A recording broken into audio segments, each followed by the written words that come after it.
जय हिंद। आज हम लोग चर्चा करेंगे लाओस देश के बारे में। जी हाँ, दक्षिण पूर्व एशिया का एकमात्र ऐसा देश जो पूरी तरीके से स्थलबद्ध है, यूं कहें कि लैंडलॉक कंट्री है। जी हाँ दोस्तों, दक्षिण पूर्व एशिया का एकमात्र ऐसा देश है जो लैंडलॉक है। ठीक है, ये क्वेश्चन आपसे पूछा जाता है। चलिए, आपके सामने लाओस का मैप आ गया होगा। आइए देखते हैं लाओस के मैप में हमारे लिए क्या क्या इंपॉर्टेंट है। सबसे पहले आप देखिए कि लाओस की राजधानी वियंतियान। मैप में आप देख रहे होंगे लाओस की राजधानी वियंतियान। देखिए, वियंतियान एक तो लाओस की राजधानी है। दूसरी बात आप याद रखिएगा कि सबसे अधिक आबादी या सबसे बड़ा शहर यही वियंतियान है लाओस में। अब देखिएगा, वियंतियान के जस्ट ऊपर आप देखेंगे फूविया।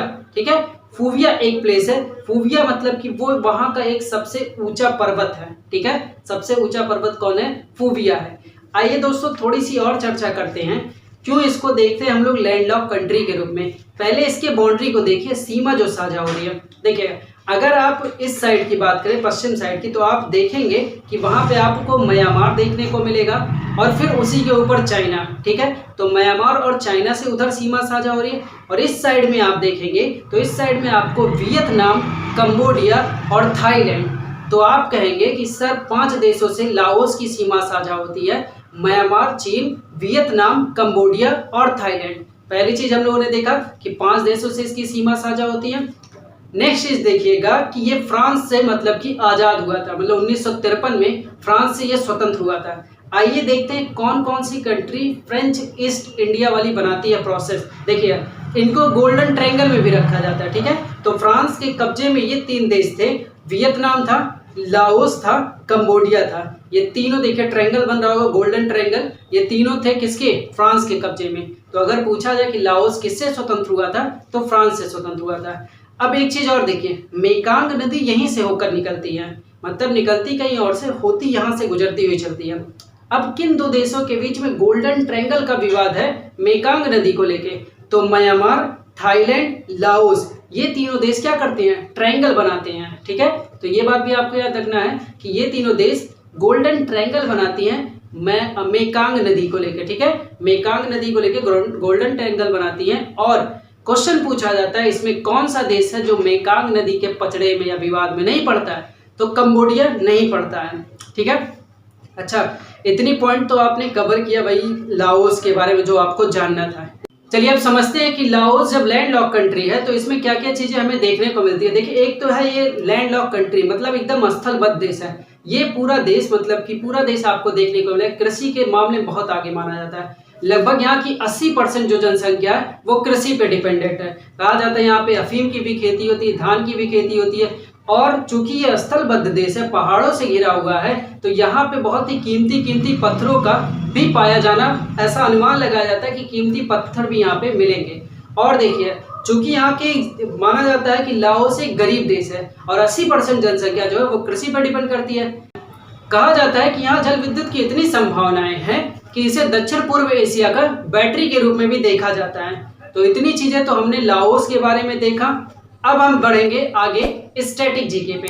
चलिए देखते हैं कुछ बेसिक सवाल, क्योंकि लाओस से बहुत कम सवाल हमारे पास है, फिर भी जितने उतने देखने चलते हैं। ठीक है, लाओस की राजधानी वियंतियान। अगर राजधानी की बात हुई तो वियंतियान। मुद्रा की बात की जाए तो लाओ कीप। ठीक है, कीप यहाँ की मुद्रा है। अगर यहाँ की राजभाषा की बात करेंगे तो लाओ है। उसके बाद अगर हम देखें कि यहाँ पे प्रमुख धर्म कौन से, तो बौद्ध धर्म के लोगों का ज्यादा होना पाया जाता है। यहाँ की जलवायु की बात की जाए तो उष्ण कटिबंधीय जलवायु हमें देखने को मिलती है और 5 देशों से इसकी सीमा साझा होती है। वहीं अगर बात किया जाए यहाँ के सर्वोच्च चोटी या सबसे ऊंचे पर्वत की, तो फूविया यहाँ का सबसे ऊंचा पर्वत है।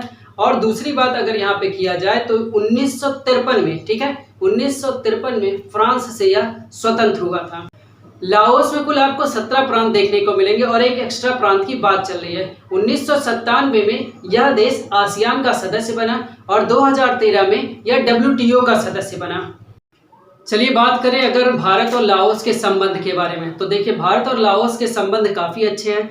कई सारी परियोजनाएं जो लाओस में बनवाई जा रही हैं, भारत सरकार द्वारा वहां पे ऋण भी दिए गए हैं। तो परियोजनाओं को बनाने के लिए भारत सरकार द्वारा ऋण भी दिए गए हुए हैं। लाओस से भारत का संबंध बहुत पुराना है। लगभग प्रधानमंत्री नेहरू जी से लेके प्रधानमंत्री मोदी जी तक ये संबंध अच्छे बने रहे हुए हैं। और देखिए 2008 में भारत सरकार ने वहां पे वायुसेना अकादमी भी एक बनवाई हुई है। और देखिएगा, इसमें जब कोविड-19 चल रहा था तो भारत सरकार ने लाओस की तारीफ भी की थी, क्योंकि लाओस ने बहुत अच्छे से हैंडल भी किया था। अगर राजनीतिक रूप से देखेंगे तब भी वहाँ पे भारत और लाओस के संबंध अच्छे हैं, विदेशी मामलों के रूप में देखेंगे तब भी भारत और लाओस के संबंध अच्छे हैं, और अगर सांस्कृतिक रूप से, जी हाँ दोस्तों, अगर आप सांस्कृतिक रूप से भी देख रहे हैं तब भी लाओस से भारत के रिश्ते काफ़ी अच्छे हैं। कई सारे ऐसे सांस्कृतिक कार्यक्रम हुए जिनको जब सेलिब्रेट किया गया, चाहे लाओस के द्वारा या भारत के द्वारा, तो भारत के कई लोग मतलब कि जैसे राष्ट्रपति, उपराष्ट्रपति, प्रधानमंत्री, हर कोई मतलब कि इस देश का दौरा करता रहा है। तो आई होप कि आप समझ पाएंगे कि लाओस में क्या क्या जरूरी था। ठीक है, एक तो आपने मैपिंग के थ्रू जो प्लेस जानना था आपने जाना। दूसरी बात, आपने जाना कि स्टैटिक जीके लाओस से क्या बन सकता था। तीसरी चीज, अगर आप देखें भारत से लाओस के संबंध के बारे में, तो आप कहेंगे सर हाँ, संबंध काफ़ी अच्छे हैं। हालांकि चाइना लाओस के ऊपर दबाव डालता है, क्योंकि अभी कोरोना काल में क्या हुआ, इसने क्या किया था, लाओस ने सोचा था कि भाई हम क्या करेंगे, अपना एक बिजली घर बनाएंगे, क्योंकि वहाँ मैंने अभी थोड़ी देर पहले आपको बताया कि यहाँ पे जल विद्युत की वजह से बिजली की बहुत ज़्यादा संभावना है, और सोचा था आसपास के देशों में क्या करेगा, उसका ट्रांसफ़र करेगा। लेकिन हुआ क्या कि कोरोना काल में बिजली की खपत कम हो गई। ठीक है, कोरोना काल में बिजली की खपत कम हो गई, और फिर क्या हो गया, बाढ़ भी आ गया, तो उसके जो बांध बने थे वो सारी चीज़ें टूट भी गई, उल्टा कर्ज में पड़ गया है लाओस देश। तो आप देखिए कैसे वो निपटारा करते हैं, क्या चीज़ें होती हैं। आई होप कि आपने सारा कुछ समझा होगा। तो चलिए, अभी आपने लाओस के बारे में, हो सकता है आपको लगे कि कुछ कम बताया गया, लेकिन जितनी भी कंप्लीट नॉलेज लाओस के बारे में आपको देनी थी मैंने आपको प्रोवाइड कर दिया। चलिए मिलेंगे नेक्स्ट वीडियो में, तब तक के लिए अपना ख्याल रखिएगा। जय हिंद।